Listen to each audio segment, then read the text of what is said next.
And now we present to you America's quintessential iconoclastic anomaly. Wow. In talk radio, your host, Joe Cristiano. Welcome to the University of Logic, better known as Cristiano's Conservatory, correcting convoluted conversations. Folks, it's time for us to take back control of our government now before this bureaucratic, oversized, and self-serving federal government starves us of our property, our freedom, our rights, and our liberty. But to do this, we must shed conventional thinking regarding our political structure. We need to be revolutionaries in thought, dissidents in action. I want to repeat that. We need to be revolutionaries in thought, dissidents in action. Stop being zombies. Will you please stop being zombies? I don't want any zombies in this room tonight, at least, all right? How about the, disguise? Well, I'll get to that in a moment. Okay. I'll just get to that in a moment. Don't preempt me. Okay, I'm sorry. All right, you better be sorry. I am. I'm not in a good mood tonight. He's not. I'm not in a good mood tonight. Don't right? be mad at me, Joe. Folks, only after we recognize what our government is doing to our freedom and our Constitution will we start taking it back. Now, do you have a question for me, sir? Yeah, you walked in with this disguise. You look like... what is it? Groucho Marx? Or I was thinking Groucho Marx meets the Black Plague. Yeah, or he looks like a zombie with a zombie Groucho Marx. How about that? A zombie. Well, I'll be honest with you. I'm incognito tonight. Are you really? I'm Why? Incognito, right? Why? I have to be, because what I would like to open this program with is a comment that, if misunderstood, may be detrimental to me personally, my family, this program, dangerous. Maybe the studio, everyone sitting here, including the studio and 1170 KFAQ. I mean that because if it's misunderstood, and I've decided the way I'm going to approach this subject is I'm going to give an example, and sort of an analogy, if you will. Now, one of my one person that I follow and I have a tremendous amount of respect for is Gerald Celente. He's the world's trends forecaster. Great. And I do subscribe to his services, and I listen to him almost every day. Now, maybe you can blame me for my ranting from him. You know, I got it from him. But anyway, I really admire the work that he does. Now, he uses the term Slavelandia to describe the good old USA. He calls it Slavelandia, and he gives many reasons why. Slavelandia. Slavelandia. Wow. Now, I'm not going to use that because I'm not going to plagiarize, but we'll give him credit for it. We're going to call this Slavelovia. Let's make believe, for example, that we live in the land of... We're just making this up now. Okay. Don't get excited. Please, sit down. Okay. All right. Let's assume for a moment that you live in the land of Slavelovia, okay? Okay. And Slavelovia, you don't have much freedom at all. There's a burdensome government tied in with some large billionaires who own all the industry. Mm-hmm. And, of course, you have to work hard just to keep going. You're sort of make ends meet. right? Make ends meet, right. yeah. And there's really no particular love for this whole system that's going on. Not at all. And you know that they say that you're free, but you know that you're a slave to the system, right? Now, let's assume that you live in such an atmosphere and your parents lived in such an atmosphere, all right? Now, in Slavelovia, they participate in the Olympics. Oh, they do? Okay. All right, Slavelovia does, all right? Let's assume for a second now, all right? And you decide to watch the Olympics. They allow you to have a television set. It costs you a lot of money, but then you have a TV set, black and white. Oh, black and white.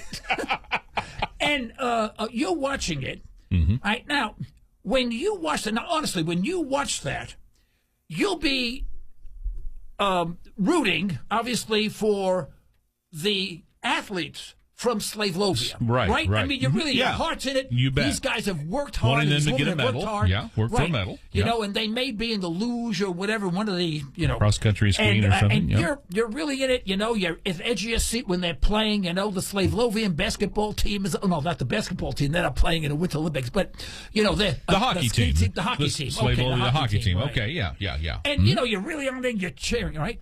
Let me ask you a question. Now, honestly, I mean, I want people to think and not misunderstand what I'm saying. That's why I'm wearing the disguise, because I don't want to be recognized and I don't want to get hit when I'm in the street. I can understand, yeah. People from Slavelovia, are they rooting for their country or they're rooting for the participants, the athletes? Well, they're probably. Yeah, well, I think it's a combination of both. We have a gentleman here wants to make a comment. Yeah, go ahead. Go ahead, sir. Sure. I would think that in a land like Slavelandia, you would have to be rooting for your fellow athlete in some way.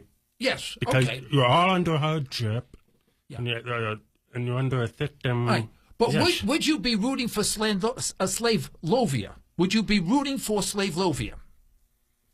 It would be hard to root for something like that. Right, okay. No, I agree with you. Does anybody else want to make a comment? Well, I think you'd be rooting, you'd be carrying the Slavelovia flag. Yeah, you'd be rooting for Slavelovia. Yeah, but it would be late. I mean, you wouldn't be out there rooting for your country. No, you still root for the athlete first. Athlete, yeah, right. yeah, More about the people than the government.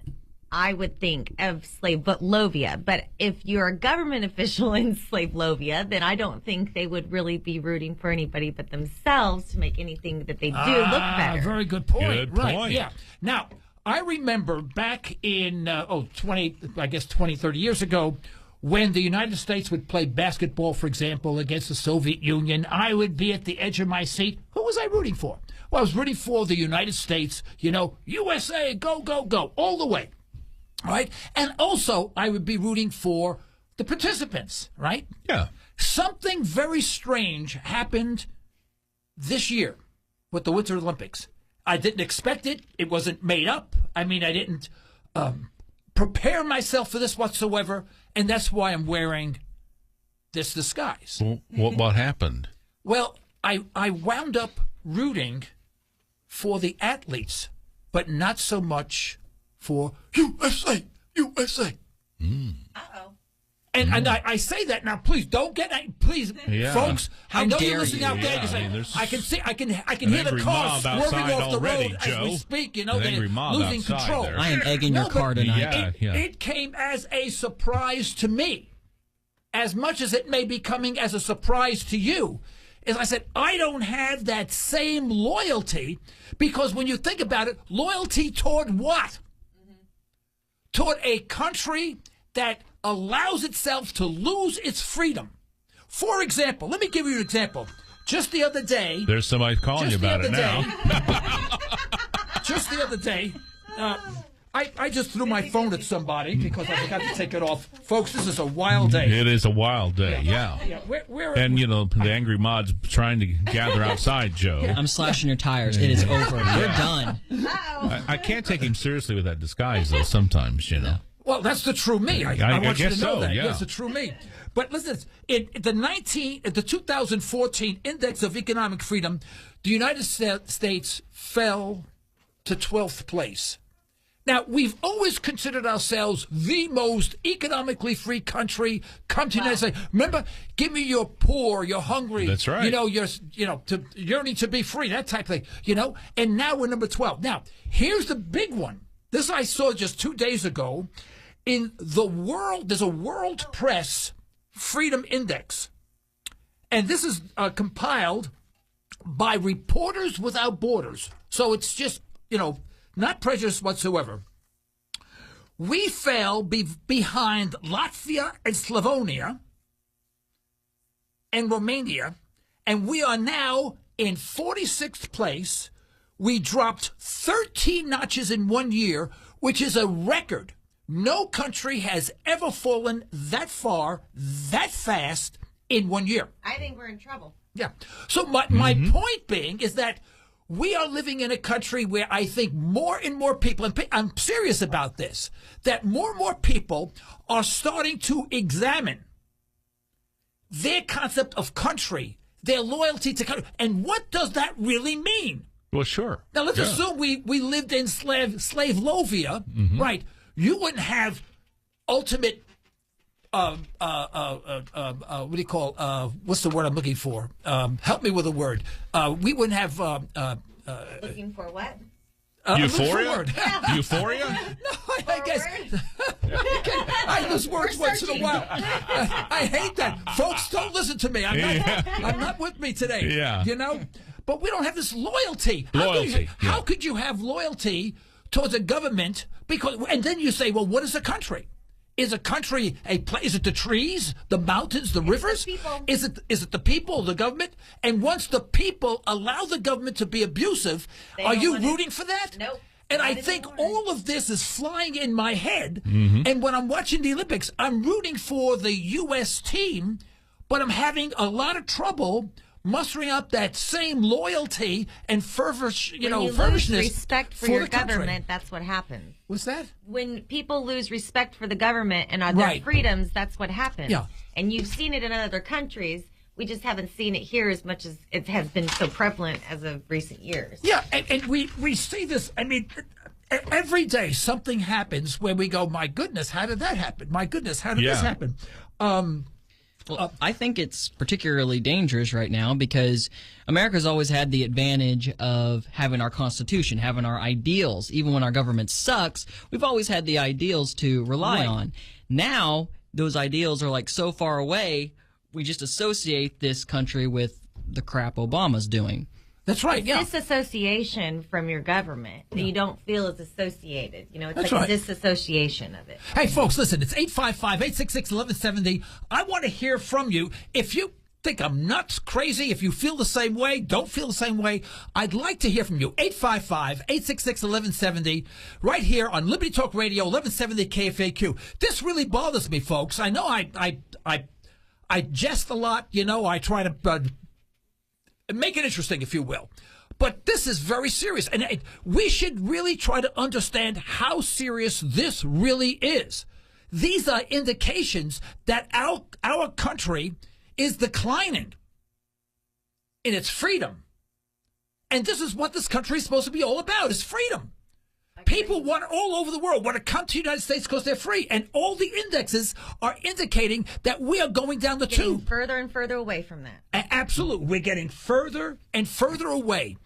And yet, no one wants to address that.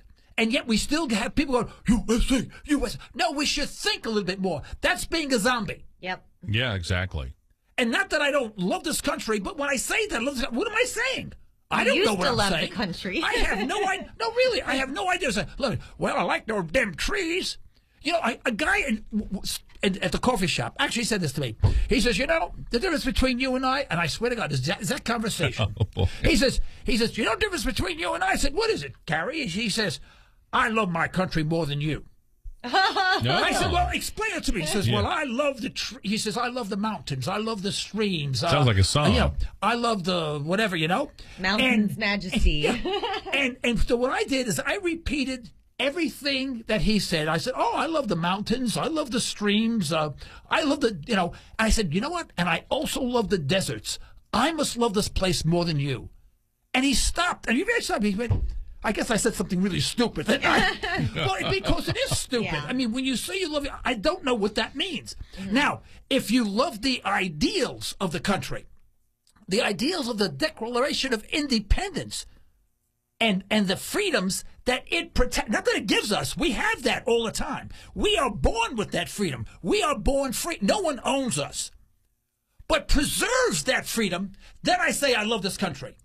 But once we have a government that says, hey, they're not defending us anymore. They're not defending it. You know, in fact, we're going to take it away. They got their own agenda. Yeah, wake up, because tomorrow's going to be worse. Let's take a break. Don't go away. That's right. It's time for Mind Control Misspeak. Mind Control Misspeak. Welcome back, everyone, to Liberty Talk Radio. I'm your host, Joe Cristiano, better known as the University of Logic, also known as Cristiano's Conservatory, correcting convoluted conversations. This is Mind Control Misspeak Moment. This is a new segment of our program. I want to pick on little sayings that we hear all the time from our, especially from our elected officials, that don't really sound right. Okay?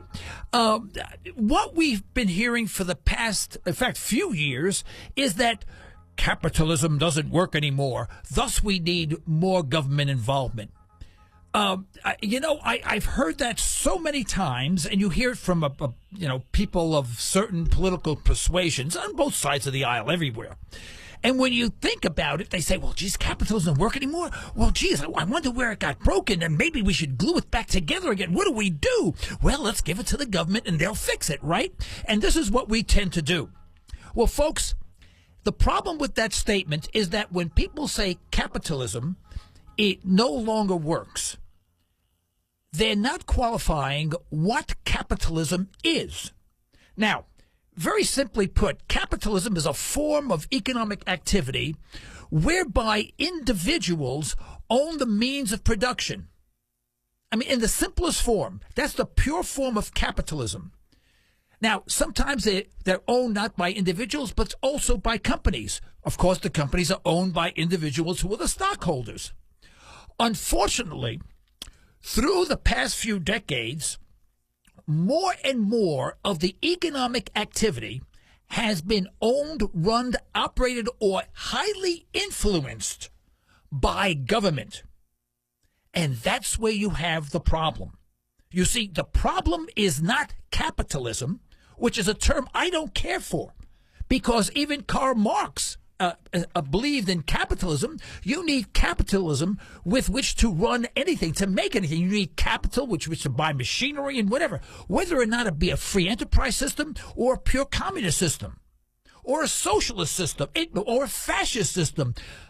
Mussolini, boy, he was big on capitalism. Unfortunately, in his case, he controlled the means of production with the large corporations. Now, my grandfather lived in Italy and had a company. When Mussolini came over, he took over his company, and apparently, my father told me this, that my grandfather committed suicide. That's how devastating it was. This was back in Italy right before World War II. Now, so when we say capitalism, what we must say in order to qualify what we are saying is we have to say free enterprise capitalism. Or just say free enterprise. We can't say the word free. It's almost as if the people in office, they can't. They go Friday. They can't say free. They can't say the word free. And they can't say the word free because they don't believe it. Because when they say free, it opens Pandora's box for them. So this mind control misspeak is if you say capitalism just doesn't work. Doesn't work anymore, in fact. And we go, because we're a bunch of zombies, we say, well, guy, guess not. Well, this don't work anymore. Better get the government doing that. Let's go back watching TV. And that's what we do. Come on, folks, you know I'm telling you the truth. I know you're snickering back there, but you know you're going, oh, Jesus, bro. Yeah, that's what happens. Because we are afraid to say freedom. We're afraid to say free enterprise. And we say free enterprise, guess what we mean? No government involvement. None. Zero. Zippo. Not 1%, 1.2%, 8.4%. None. You're saying that the government moderates capitalism. That's right. That's it. The government moderates capital. Can you imagine that? Yeah, it's like saying, I tell you, my wife, I let her do whatever I make my wife do whatever I want her to do. She's absolutely free. Right? That's my wife. She's perfectly happy because I let her do whatever I want her to do. And you're loyal to each other. A what? You are loyal to each other. Oh, yeah, very loyal. She's very loyal to me, you know. Now, I threaten her, with a life and stuff like that, but that's another story. It is incredible that we cannot think through this. And you know what? You will never talk about misspeak. You'll never hear, or very rarely hear, any politician ever say free enterprise. They'll say, well, capitalism, had its problems. No, capitalism has no problems. Absolutely not. None. Zero. It has problems in that if allowed to be free, it will not allow the politicians to get their hands in it and their grubby hands and get any money out of it for doing absolutely nothing. But folks, we have to start thinking, and we can't ignore it. You say, oh, I can't say how many people say, oh, well, oh, you get so upset about that. I take a very positive view. You're so negative. I like to think positively. What the heck is that supposed to mean? You know, I want to live in Dream World. Yeah, Dream World. Yeah, I mean, you can imagine if you were on the train to Auschwitz, right? You know, say, oh, keep a positive attitude. It ain't going to help you. Now, we're not on the road to Auschwitz, but we're on the wrong road. And we're going down that wrong road. And we keep on allowing our government to do these bailouts. I would love to do a program. My thing is economics and finance. I mean, that's more my specialty. And I would love to do about a 5-month program on that, because I can talk about that stuff until I'm blue in the face. But here we are having the government deciding what companies are going to get your money and my money so they can bail their friends out who have failed intentionally, made millions and billions of dollars, right? Screwed everybody, screwed the average citizen, screwed the customers, right?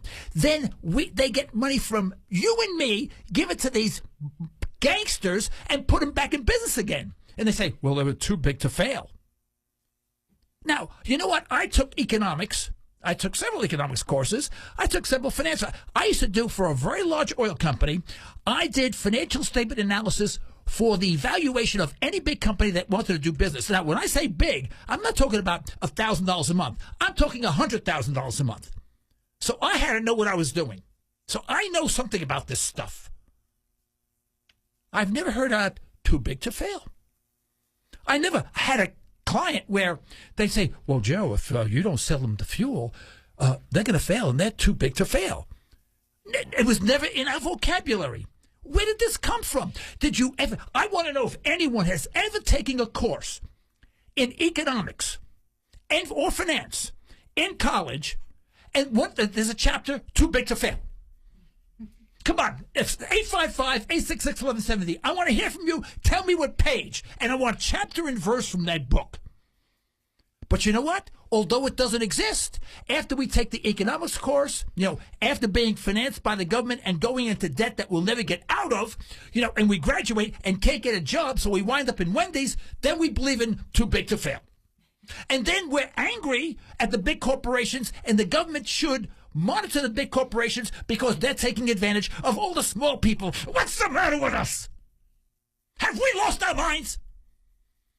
Just because we will not take responsibility for ourselves and we will not think. Do you understand me? But, Joe, we have to abandon the free market principles in order to save the free market. Oh, okay. You mean we have to vote for the bill so we can find out what's in it? Exactly. Right? That's right. Yeah. By the way, you're fired. Okay. I tell you, You got a call here. I don't know if you want to take it before we take a break. All right. Wait, how much time we have? 2 minutes. All right, let's take it now. Where are we? He's on. He's Bob. on Bob, you're on the air. Go for it. Thank you for calling Liberty Talk Radio. Okay, the government likes cheap food. They're not going to do anything for the people picking lettuce out in California. Anybody caught working an undocumented, illegal alien should spend 10 years in the pen. Also, one should not have to worry about the weather on a future journey. They just got to know where and when to place their faith and their trust, and they can be led and are guided through the perfect storm. And the perfect storm, we know all about it, but the people, your fellow man sometimes is not your ideal person to follow. Now, also, like I said, the government needs cheap food to keep the public happy. Thank you. All right, well, we'll call you back. All right, well, thank you for listening to Liberty Talk Radio. I appreciate your comments. I'm not certain that we're going for break now. If we have more time, I would say, I'm sorry, I'm not sure if I understood exactly what you were getting at, but I thank you very much anyway. Okay, let's go for break, okay? Folks, we're back. Would you believe it? They allowed me back. Yeah. Yeah, I had to lock the door. Yeah, I know, the mob. The mob here, was trying to get me out of the place, throw me out of the building, but I locked the door, so I'm still here for the next half hour. Anyway, yeah. Well, I hope if you're listening in your car, make certain that you keep concentrated on the road. I mean, don't get excited like I do, because I'll hear all sorts of swerving and stuff like that. I'll feel very guilty, if you're home, scream and holler as much as you want. The second part of this program, we have our guest, as we normally do, and we have a very unusual, not that the person is unusual, but what they do is incredibly unusual. In fact, we had for several meetings, we were going to do this anyway. But, and I think it's going to be a very interesting program. What we have is on the line, waiting for us, is Adam Swart. He's the CEO of Crowds on Demand. Crowds on Demand, right. And let me tell you something about him. His background is he was a reporter for AOL's patch sites. He was in product management positions for various Bay Area startups. He's a political organizer for campaigns including Jerry Brown, so I guess he's a staunch conservative. He's an active investment and traveler, and he's working his way to Antarctica, which, I want to go with him there. I love cold weather, yeah. And Adam is going to talk to us about Crowds on Demand, what they do, why they do it, and what kind of effect that it has. Adam, you're on the air. I am. Good evening, Joe, and good evening, Tulsa. Good evening. Well, we broadcast out of Tulsa, but we hit the spot all the way to, in fact, we've gone up to, we got calls from Colorado. Yeah, we got one from Boulder, outside of Boulder, Colorado. Yeah, we hit about the entire lower part of the United States. Yep. So we got Tulsa and the surrounding and suburbs. Yeah. And since we're in the center, we hit both sides. So thank you so much, Adam, for being part of our program.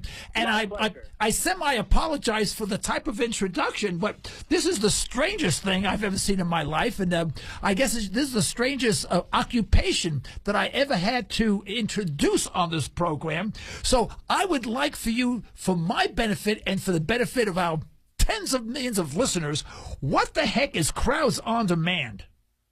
Well, thanks for having me on, and I'll tell you a little bit about Crowds on Demand.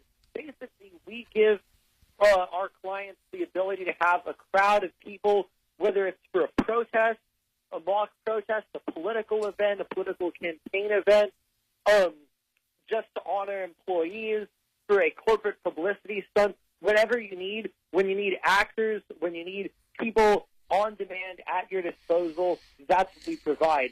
And, we were talking about, Joe, the other day, that all the work that we do for various campaigns across the country politically, both the campaigns itself and for also interested political actors, people who sort of are very concerned about various issues and want to get the word out and really want to share their concerns with others. And the other part of our business, which I think a lot of people find very interesting, is we really give people the opportunity to hold institutions accountable, because when you can sit there, say you're getting ripped off by a car dealer and say, look, I know you ripped me off.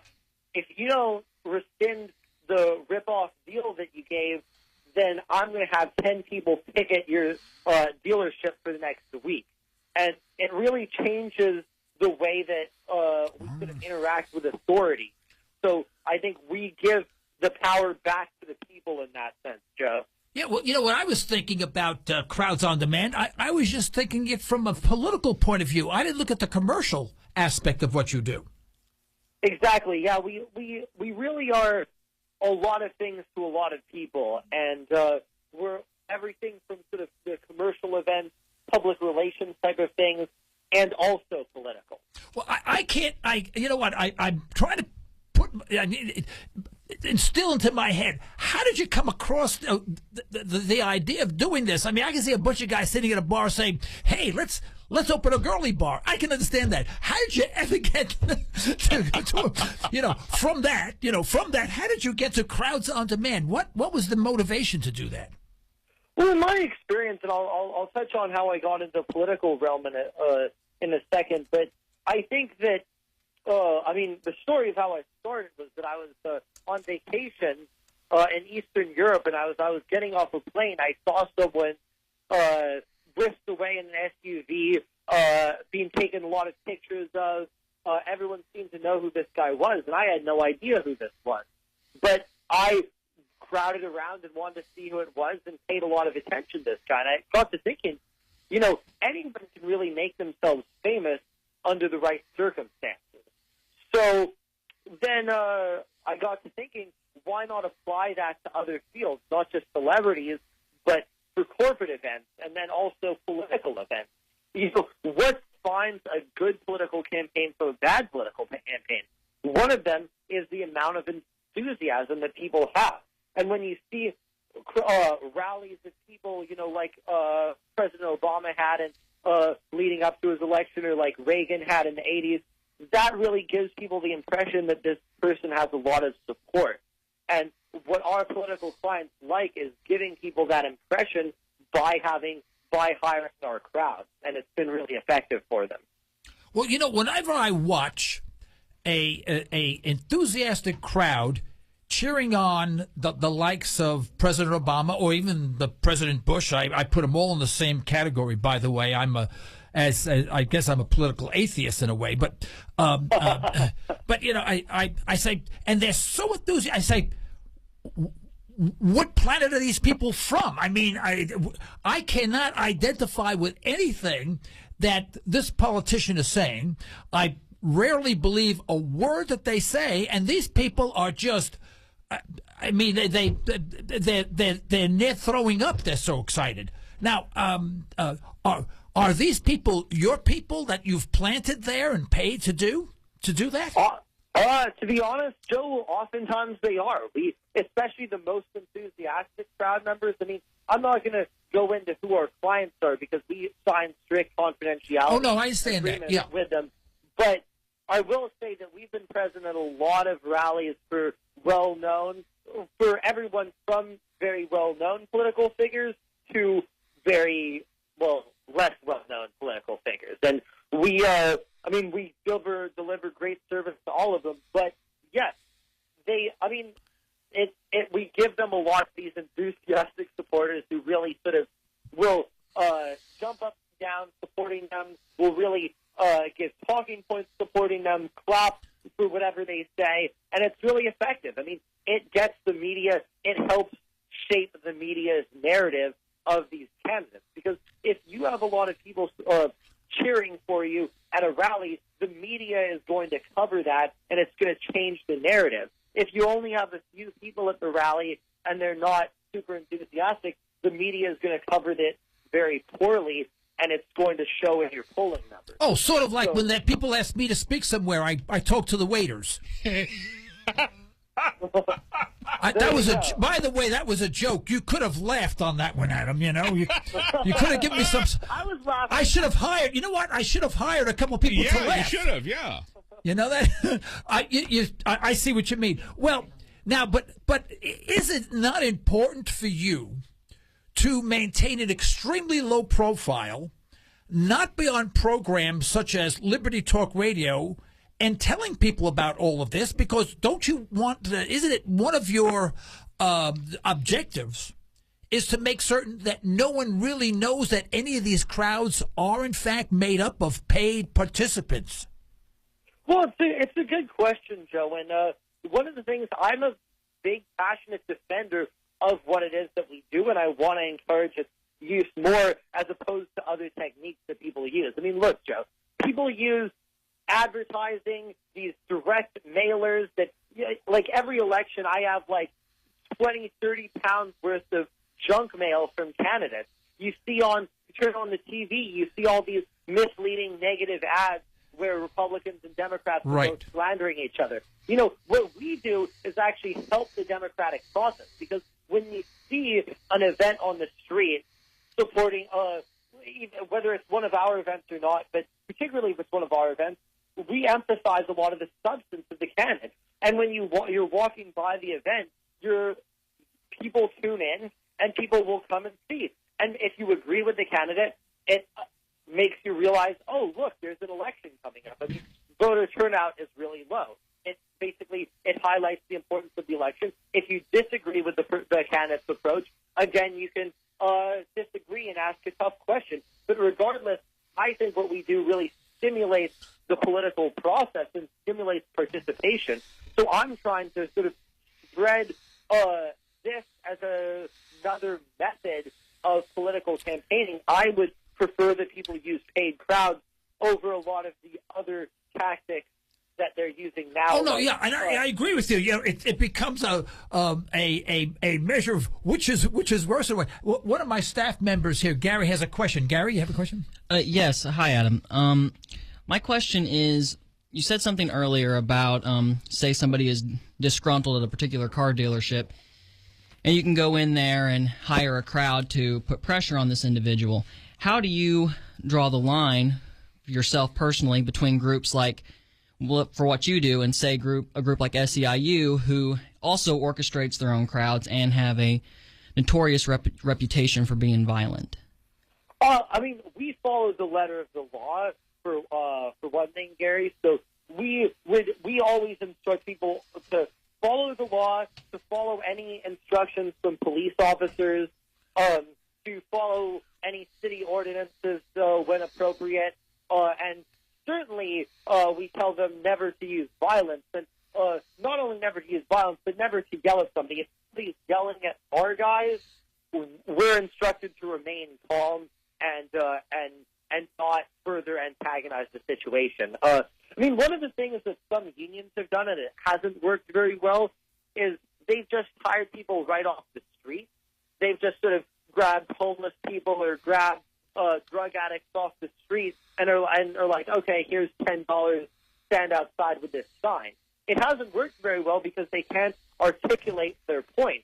So when reporters come in to interview people about the protests, about their causes, they find that it's a paid protest, and it's very easily detectable. With our guys, we have really trained actors and activists who know how to appear, who know talking points, and who won't reveal that it's a paid crowd because they are because they sign non-disclosure agreements. So we're really talking about totally different things when we compare our professional, top-notch approach with some of the sort of poorly done protests by other organizations. Okay, well, say hypothetically somebody does step out of line, they do break the law, or they do become violent in some way. What does your company, what's their policy on that? What do they do to those individuals? Do they fire them? Do they seek legal action? Like, how do you guys handle it? We've never had that issue come up in the course of our events. I mean, it goes without saying that if it did happen, we would take the appropriate action, but really nothing has really come close to happening like that because we vet our people closely. We make sure that these people are restrained. They're very passionate. They're loud. They're lively, but they would never get into a situation like you described.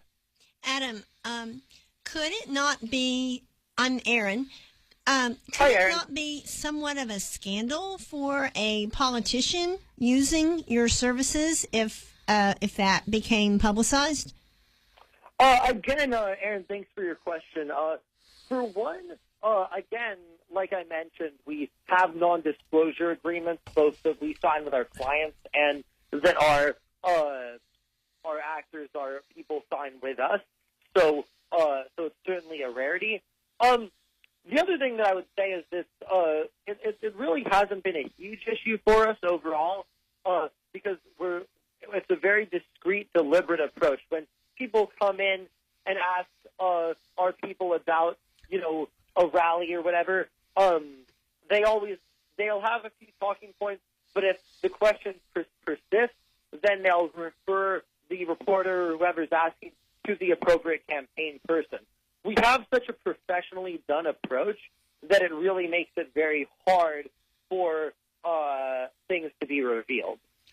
Okay, Adam, I have one last question, I swear, then I'm done with you. He's done with you. He used to be in the mafia, he hasn't lost his language yet. Yeah, sure. Okay, what would you say to the criticism from individuals who would say something like this cheapens the very notion of what a crowd is, what a protest is to begin with? For example, people assert that the reason the Tea Party is so great is because this is a movement that's a grassroots movement. It's a movement of the people that really honestly believe in a specific political situation. They have ideals. And what you're doing, someone criticize you and say, this cheapens it. This brings no value to a protest. What would be your rebuttal to that? Well, here's a part of my rebuttal. Let's talk about the Tea Party for a second. The Tea Party is a huge movement today, but when it started, it was not a huge movement. It started as a pretty small event, but the media started covering it as if it was a huge event. So, as way more people, I believe what happened was there was a relatively small rally in Washington, D.C., and I think it was Fox News that started covering it as if it was a much larger rally, which gave people the impression that it was a huge movement across the country, which then made it a huge movement across the country. Sir, I have to disagree with you there. My wife was at those protests, and it was hundreds of thousands of people, according to her. What I would argue is that what we do is we are the Kickstarter. We get things rolling. We light the fire. We set things in motion. If you don't have a good cause, it's going to be hard anyway for you to gain a lot of traction for your movement. What we do is we really help you get started. We get the enthusiasm. Your movement will not fade away if you hire us. How do you do this, Adam? Do you have specific geographic locations, or is this something you do all over the country? Yeah, we do it all over the country, more or less. Even in pretty rural areas, we've done operations. I mean, we have a network of trained, top-notch people across the country who are available to do these sorts of events. Anything from, we've done like a 2-person picket to rallies with over 100 people. So it really just depends on what people are looking for. So if any Liberty Talk Radio listeners are interested in a crowd, mention Liberty Talk Radio when you call us, and we'll set you up with a nice discount on your next protest. Okay. Oh, wow. There's got to be some ethical issues. For example, if I'm a car dealer and I want to put my competitor at a disadvantage, I hire your company, and there is get 10 people to march up and down saying, these people give lousy service, or these people are unfair.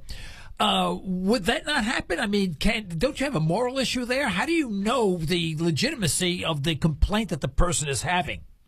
That's a very good question, and I was expecting that, actually. And the reality is we do look into all events before we agree to do them. And if something is totally off base, I mean, if something's subjective, we'll err on the side of doing the event. But if it's something that's obviously false, I mean, if somebody wants to have a rally outside somebody else's home saying, this person's a wife killer, that's something we wouldn't do. If it's obviously slanderous, we wouldn't do it. But if it's subjective, I mean, if you want to have a rally outside a competitor saying they deliver bad service and there's something to back that up, whether it's Yelp reviews or something like that, that's a perfectly legitimate cause. I know, but you asked for some sort of documentation to prove that. You just don't take their word for it, or what? We don't ask for documentation, but we'll often look into the issue just to make sure that we're not slandering somebody. We don't want to slander people. We want to make legitimate points. Now, there are points that people disagree with. I mean, for example, we've done rallies on various sides of different issues. But I would say that the big thing for us is that we won't do slanderous things. I mean, we won't attack someone personally, calling them, like I said, a wife killer, a wife beater, things like that, when there's obviously no veracity to those claims. But overall, we're not the guardians of what's fair or not. I'm not the fairness police, but I will say that we overall, my role is to help people get their message out. my role isn't necessarily to ascertain what I think of their message one way or another. All right, so in other words, if my wife hired you to have people march up and down by my house and say, my husband's a maniac, you wouldn't do that, right? That would probably be something we would draw the line on. Okay. Well, But he is. That's the problem. He is. He's a maniac. Here's my... After talking to you for 15 minutes, though, there might be some truth. Well, here's my problem. I have an ethical issue with this. Is that if I'm wealthy and I'm running for office, I could afford to pay you big money to have these gigantic crowds. Somebody who is a more legitimate candidate, who doesn't have any money, just like these independent poor libertarians, they have about $3.80 to run their entire campaign, and I have, $18.5 million the first day. Don't you put these people at a tremendous disadvantage sometimes, where you're saying we're going to ensure that the small guy, the underdog, doesn't have a chance? Here's my response to that, Joe. I would argue that look at does advertising not do the same thing? Wealthy people with lots in the bank can basically have ad after ad after ad and basically own the airwaves. What about direct mail? They can basically send you pounds of mail. They can have phone bankers call every single house. Yeah, but my response to that, Adam, is that yes, you're right, and that's the problem we have with the system, is that the people with the money get into office because they have these four-color But I will say, though, we've worked with small candidates as well. We've worked with campaigns of varying budgets, and we've been able to work out great solutions for candidates, even ones on pretty small budgets. So we've been able to work with varying budgets, from the larger ones to the smaller ones. So while it might put you at a disadvantage, it doesn't do anything that. I mean, it's right now in the American political system, if you have money, you're at a huge advantage. All right, one other question. We only have 2 minutes, and I want to give you some time to promote your company, so we don't get hung up. I guess I'm wrestling with this thing, and I'm having a very, very difficult time getting 100% on your side. And no, really, I what bothers me is that the big politicos, they can afford your services and have dozens of people in the background cheering and everything like that, and making everything look right when things are not right. And that's what bothers. Do you have any ethical issues with that? Well, I'll say this, Joe. I mean, at Crowds on Demand, we really do have a philosophy of trying to work with any potential client regardless of their budget. And it's not really, I don't really see it as an ethical problem. I see it as the ethical problem isn't with us, it's with the nature of the political system. I mean, if you want to talk about campaign finance reform, we can have that conversation. I see where you come from, but we have about 30 seconds, and I want to give this 30 seconds to you so you can promote your services, okay? I would say go check us out on the web, www.crowdsondemand.com. That's crowdsondemand.com. Give us a call, 310-307-4995. Let us know you were listening to Liberty Talk Radio. We'll give you a nice discount. If you're a small candidate, if you're a small business owner, we want to help the little guys. Joe, just for you, if you're a little guy, we're going to give you an extra discount. We'll give you a 15% discount on all of our services. Okay, Adam, we have to cut you off now. We're out of time, and give me a call when you decide to go to Antarctica. I want to go with you, okay? I will take you along on the plane. All right, thank you for being part of our program on Liberty Talk Radio. Good night. Have a good one. All right, thank you. All right, thank you very much, folks, for being part of our program tonight. We'd like to thank you for listening in. Then we'd like to thank our sponsors for supporting this program. You can help this program by recommending this program to your friends, and let us hear from you. I'm Joe Cristiano, Liberty Talk Radio. Stay well, stay tuned.